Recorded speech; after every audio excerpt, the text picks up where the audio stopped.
Gaya kepemimpinan partisipatif ini atau partisipasi ini adalah pemimpin harus memainkan perannya ketika bawahannya atau karyawannya memiliki tingkat kemampuan yang cukup.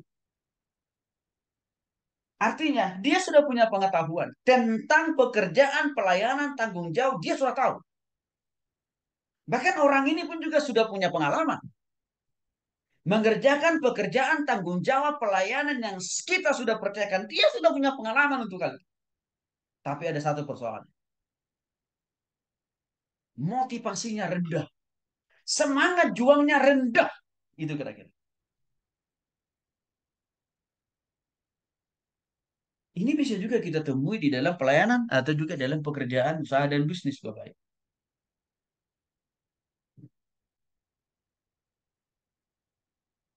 Ya, bisa kita menemukan tipe-tipe orang yang seperti ini.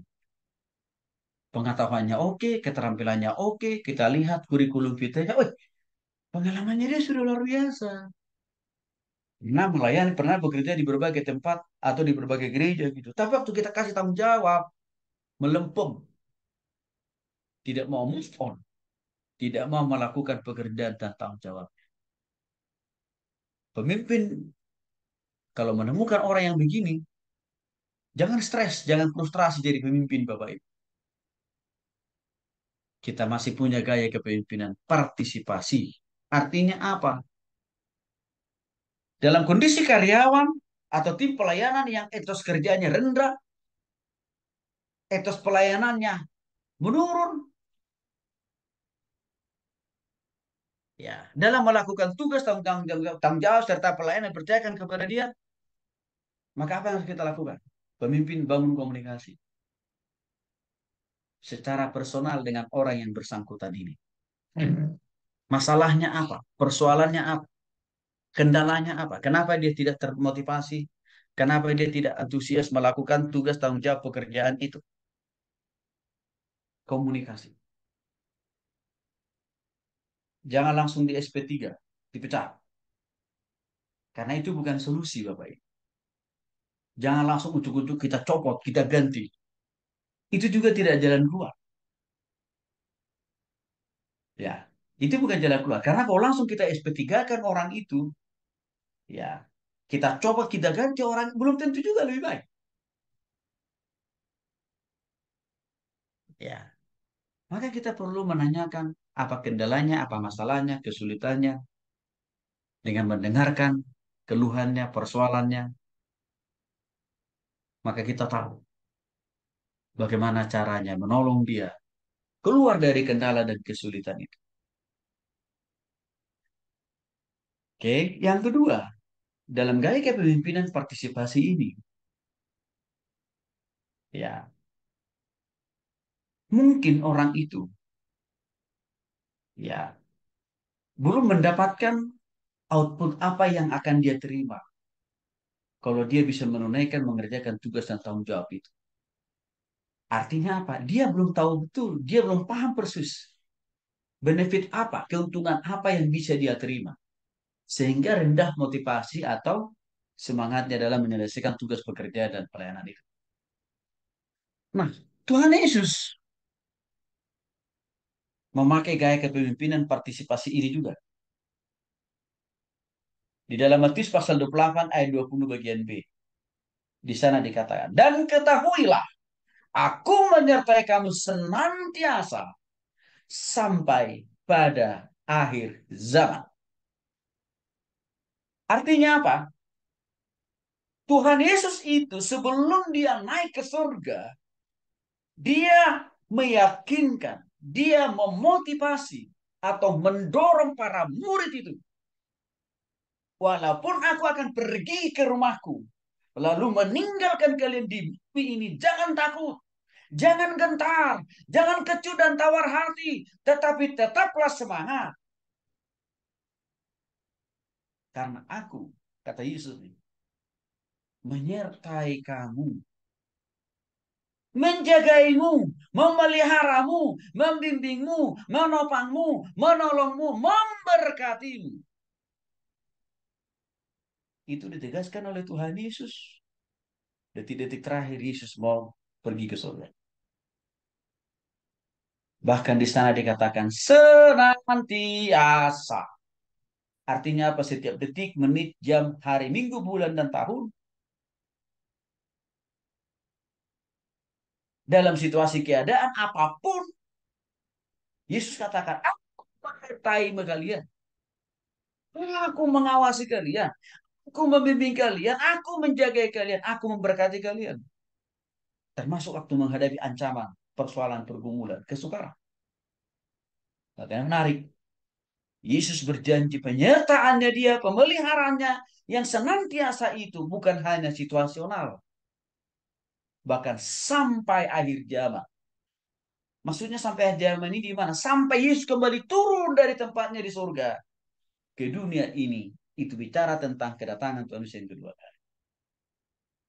Motif, tujuan, pesan yang mau disampaikan Yesus di dalam Matius pasal 28 ayat 20 bagian B ini adalah dia mau mendorong, dia mau motivasi, dia mau menyemangati para murid itu supaya tidak takut, tidak gentar, supaya tidak kecut dalam menghadapi rintangan, masalah, pergumulan, kesukaran apapun. Jangan takut.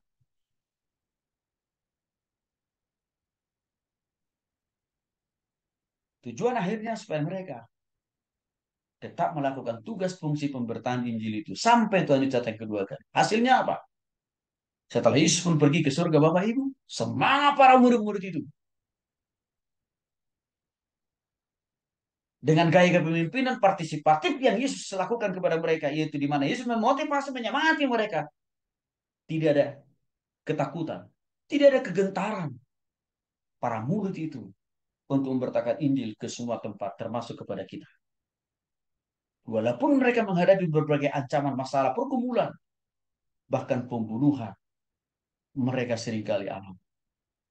Bahkan kita lihat, para murid-murid itu pun akhir hidupnya tidak jauh berbeda dengan akhir kehidupan Yesus seperti di kayu salib. Mereka tetap semangat memberitakan Injil walaupun mereka harus meninggal sebagai martir oleh Kristus. Gaya kepemimpinan partisipatif ini sangat penting. Jemaat itu, penatua majelis diaken atau sintua itu kita harus dorong, kita harus motivasi.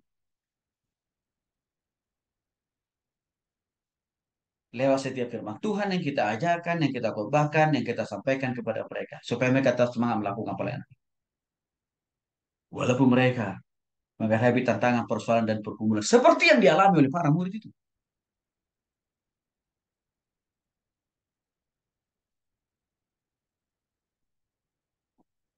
Bapak Ibu dikasih oleh Tuhan Kristus. Kalau dalam konteks pekerjaan usaha dan bisnis. Pemimpin. Di dalam mempergunakan gaya kepemimpinan partisipasi ini. Karena itu ranahnya bisnis, usaha, yang orientasinya adalah profit. Berarti kita sebagai pemimpin harus menepati janji kita. Memberikan gaji, bonus, kenaikan jabatan, kesempatan untuk ikut pelatihan, ya, atau kesempatan juga untuk promosi. Ini kita harus berikan kepada mereka dalam rangka memotivasi mereka supaya lebih semangat melakukan tugas pekerjaan tanggung jawab itu. Kalau dalam pelayanan, ya mungkin lebih banyak kita memotivasinya dengan mendasarkannya pada firman Tuhan atau cara yang lain, ya, memberikan pelatihan-pelatihan untuk memperlengkapi dia atau berikan dia kesempatan untuk apa? Melakukan pelayanan yang lebih tinggi. Jangan terus-menerus orang itu kita buat, Bapak Ibu, ya hanya menjadi koster gereja. Artinya apa? Hanya tukang sapu pel gereja. Nggak boleh lah. Nggak maju dia, nggak berkembang dia. Latih dia. Yang awalnya dia kok jadi koster gereja, nyapu, ngepel gereja, tingkatkan keterampilannya supaya bisa dia menjadi apa? Jadi penerima tamu. Tapi jangan hanya berhenti di situ.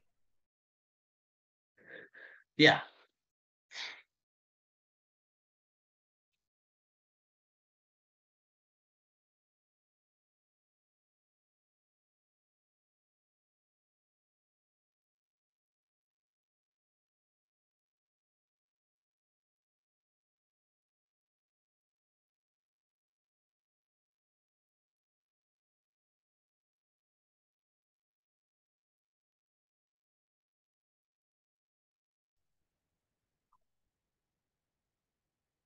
Ya, jadi sekali lagi Bapak Ibu, orang yang kita pimpin itu tidak boleh kita buat stagnan di situ-situ aja, nggak boleh. Tapi harus kita kembangkan mereka. Jadi kalau saya katakan tadi, ya, kalau dia jadi koster gereja, harus tingkatkan keterampilannya. Kan kita nggak gaji dia kan.